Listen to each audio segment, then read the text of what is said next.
fusionne les recettes d'Europe et d'Extrême-Orient, tout en laissant une large place à l'imagination et à la créativité de chacun. Si les légumes et les épices méconnus ou venus d'ailleurs suscitent un véritable engouement aux produits aujourd'hui à la portée de tous, on assiste parallèlement à un véritable retour aux sources qui fait la part belle à la cuisine de nos grands-mères. Terrines et ragoûts, tourtes et gratins reviennent en vedette sur nos tables et tant mieux. Ces plats sont simplement trop bons pour que nous les abandonnions. C'est dans cet esprit que nous avons conçu cet ouvrage, remettre au goût du jour, en images, avec des mots simples, les recettes traditionnelles, mais aussi proposer des idées à tous ceux qui ont envie de découvrir les grands classiques de la cuisine italienne, d'Europe centrale et d'Asie.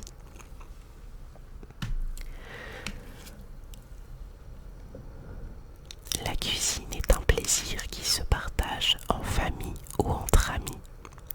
C'est aussi autour de cette table que nous nous retrouvons pour raconter la journée. Et pour les enfants, ces heures passées à faire la cuisine ensemble et à partager un repas sont aussi privilégiées qu'indispensables. Veillons à ce que la cuisine soit le plus souvent possible un pur plaisir, non pas une obligation. L'essentiel est que tout le monde s'amuse et se régale.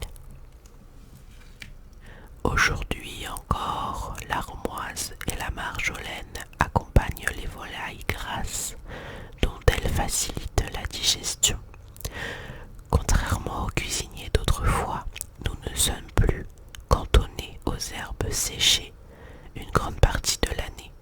Du thym au basilic, toutes les herbes aromatiques, ou presque, sont désormais disponibles en toute saison, en petits pots ou en bouquets. Pourquoi ne pas cultiver vos herbes préférées sur le bord d'une fenêtre? Il suffit d'avoir un tant soit peu la main verte pour disposer à tout moment d'herbes fraîches qui apporteront une agréable note de vertu dans notre cuisine. Le basilic, incontournable dans la cuisine italienne. Cette herbe typiquement méditerranéenne a conquis le nord de l'Europe dans les années 1980. Elle forme un couple parfait avec la tomate et finement broyée déploie tout son arôme dans le pesto. Le basilic séché se distingue par un léger arrière-goût de menthe. L'aneth, qui est une de mes herbes aromatiques favorites. Déjà connue des Égyptiens, cette herbe à l'aspect délicat a traversé l'Asie pour conquérir l'Europe. Aujourd'hui, l'aneth est omniprésent dans la cuisine scandinave. Ces feuilles qui se distinguent par leur arôme intense n'ont pas leur pareil pour rehausser la saveur des concombres, des pommes de terre, des viandes et des salades. L'estragon. La cuisine française ne se conçoit pas sans estragon. C'est à cette herbe que les sauces bernaises ou tartare et certaines moutardes aromatisées doivent leur saveur âpre et amère, légèrement anisée. Le cerfeuil. Les petites feuilles du cerfeuil ressemblent à celles du persil et se distinguent par leur saveur anisée délicate, raffinée et légèrement douceâtre. Délicieuse dans les soupes, cette herbe se marie également avec le poisson laurier et la cerfeuil relèvent agréablement les sauces. La coriandre. La coriandre ne fait pas l'unanimité. Certains adorent sa saveur particulière, légèrement métallique, tandis que d'autres la détestent. Sous nos latitudes, cette cousine du persil n'est utilisée que depuis quelques années, mais elle joue le beau rôle depuis toujours dans la cuisine asiatique et d'Amérique du Sud. La marjolaine. Cette plante gorgée de soleil ajoute une note inimitable à de nombreux plats de viande et de poisson. Dans les pays germaniques, elle entre dans la composition d'une grande variété de saucisses. Elle fait aussi bon ménage avec les féculents et se marie à merveille avec le thym. L'origan. Cette herbe des régions méditerranéennes, souvent appelée marjolaine sauvage, n'a pas le raffinement de sa proche parente. L'origan reste néanmoins un rouage indispensable de la cuisine italienne. Oui, il rehausse pizza et tomates. Il agrémente également la ratatouille et le chili con carne. Le persil. Ce grand classique parmi les herbes aromatiques, polyvalent et apprécié dans le monde entier, possède des feuilles frisées ou lisses.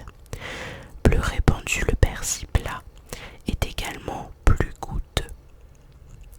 Véritable concentré de vitamines et de minéraux, le persil relève à merveille légumes et champignons. Le romarin. Le romarin s'épanouit au soleil de Méditerranée. Sa légère amertume et son parfum épicé évoquent le camphre et l'encens. Le romarin souligne la saveur des plats consistants au goût affirmé, comme les ragoûts d'agneau. En général, on le retire du plat avant la fin de cuisson. La sauge. Voici des siècles que la sauge est recherchée pour ses vertus médicinales et aromatiques. Ses feuilles au goût amer rehaussent les viandes et les sauces de pâte. À utiliser avec modération, car sa saveur a tendance à éclipser celle des autres aromates. La ciboulette. Ses fines tiges creuses et vert foncé ne peuvent dissimuler leur parenté avec l'oignon, probablement originaire d'Asie centrale. La ciboulette est particulièrement appréciée en Europe centrale et se marie avec tous les aliments ou presque. Elle parfume agréablement le fromage frais. Et la dernière herbe aromatique, le thym. Les petites feuilles de cette herbe de Provence ajoutent au ragoût et au rôti une touche agréablement relevée. Le thym fait un bon ménage avec l'ail et le romarin. Sa variété méridionale, la farigoule, est proche du serpolet. Les 7 règles d'or des herbes aromatiques. Plus les herbes sont fraîches, mieux elles déploient leur arôme et plus elles sont riches en vitamines. Rincez-les à l'eau froide avant de les hacher menus, juste avant l'utilisation. Si vous cultivez vos propres herbes, récoltez-les de préférence avant la floraison. Les plantes concentrant toutes leurs ressources sur la floraison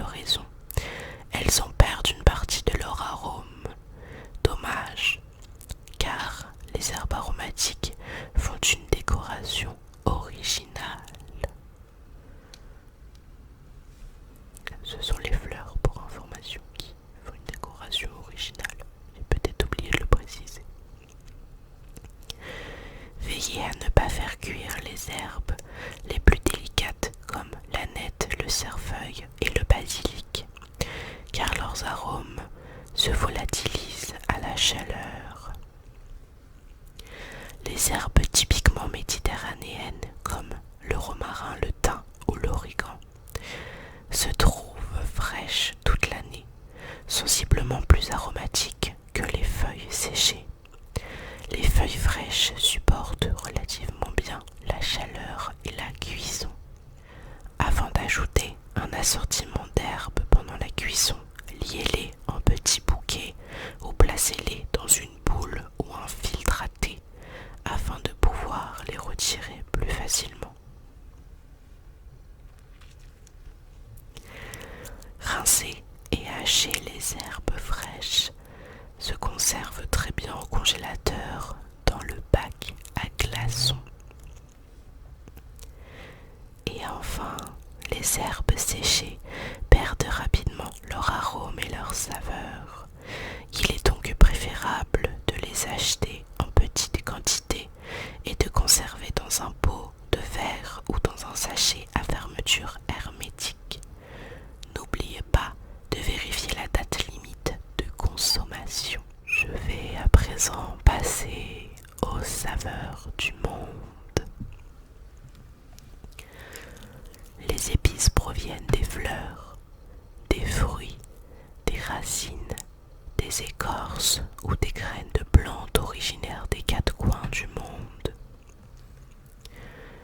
Sans ces serviteurs invisibles du bon goût, notre vie gastronomique perdrait beaucoup de son piquant. L'histoire du commerce des épices est une aventure qui se lit comme un roman. Pour s'approvisionner en poivre, safran et autres denrées précieuses, les empires ont fait la guerre, les hommes ont tué, menti et trahi. Symbole de richesse, les épices étaient jadis jaugées à l'aune de l'or. En quête de ces précieuses saveurs, Christophe Colomb mit le cap vers l'ouest et découvrit les Amériques. Heureusement, les épices sont aujourd'hui à la portée de toutes les bourses et chacun peut voyager au gré de leur parfum. Le gingembre fait souffler dans nos cuisines une brise d'Asie, tandis que la muscade nous transporte aux Antilles et que le curry éveille les saveurs de l'Inde sur nos papilles. C'est à son art de doser les épices que l'on reconnaît un chef, dit-on. Il est vrai que les épices ont un gage de créativité en cuisine. Aujourd'hui, il n'a jamais été aussi facile de puiser parmi un choix immense. Un peu d'audace et de doigté suffisent pour se lancer. Justement, passons au gingembre. La fraîcheur piquante de sa racine met une touche finale aux plats de viande et de poisson, aux soupes et aux marinades. Le gingembre s'achète frais, moulu ou séché. Il peut aussi entrer dans la composition de mets sucrés. Quant au sushi, il ne saurait se passer d'une lamelle de gingembre au vinaigre. Le paprika, séché et moulu. Les fruits qui ressemblent à des poivrons donnent des poudres de différentes qualités, allant du paprika doux à la saveur fruitée au paprika fort et brûlant. Cette épice relève les plats à base de viande, les soupes, les sauces et les marinades.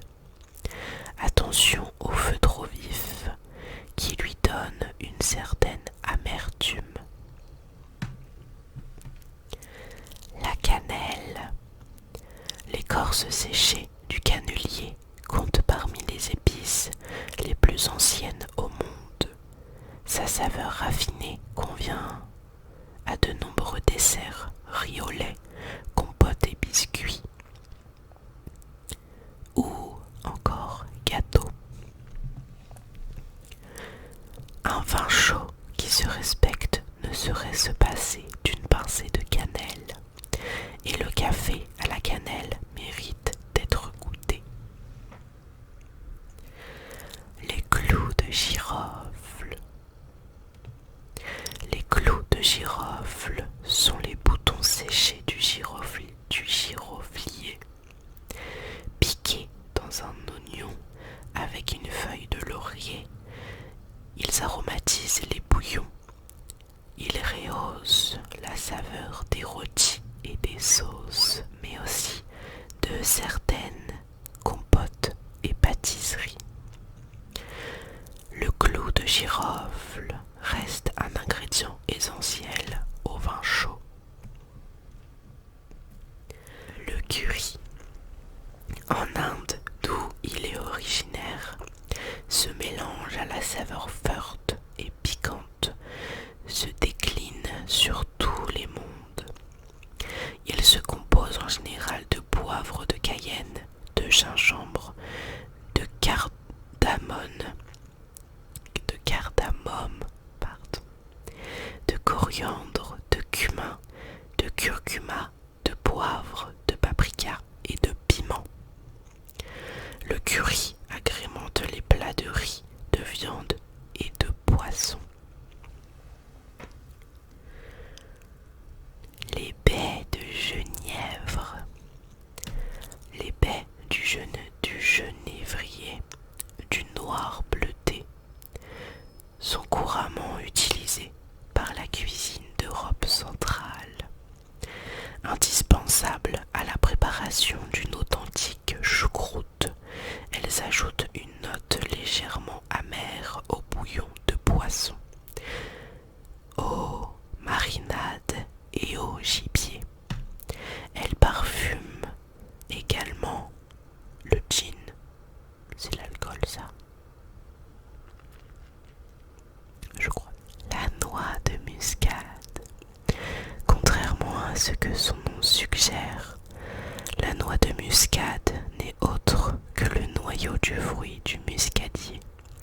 Râpée, elle relève les plats de base d'épinards, de pommes de terre, de fromage, d'œufs et de viande hachée.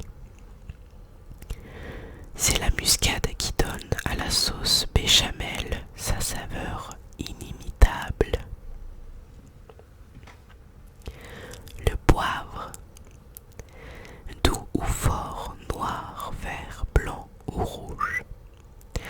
Tous les grains de poivre sont les fruits d'une plante originaire d'Inde. Leur couleur et leur saveur sont déterminées par le degré de maturité du fruit et le traitement qu'il a subi. Le poivre est l'épice universelle par excellence. Le cumin. Utilisé avec modération, les graines très aromatiques du cumin relèvent la saveur des légumes et facilitent la digestion. Le cumin se marie à merveille avec le fromage, les pommes de terre et le fromage blanc.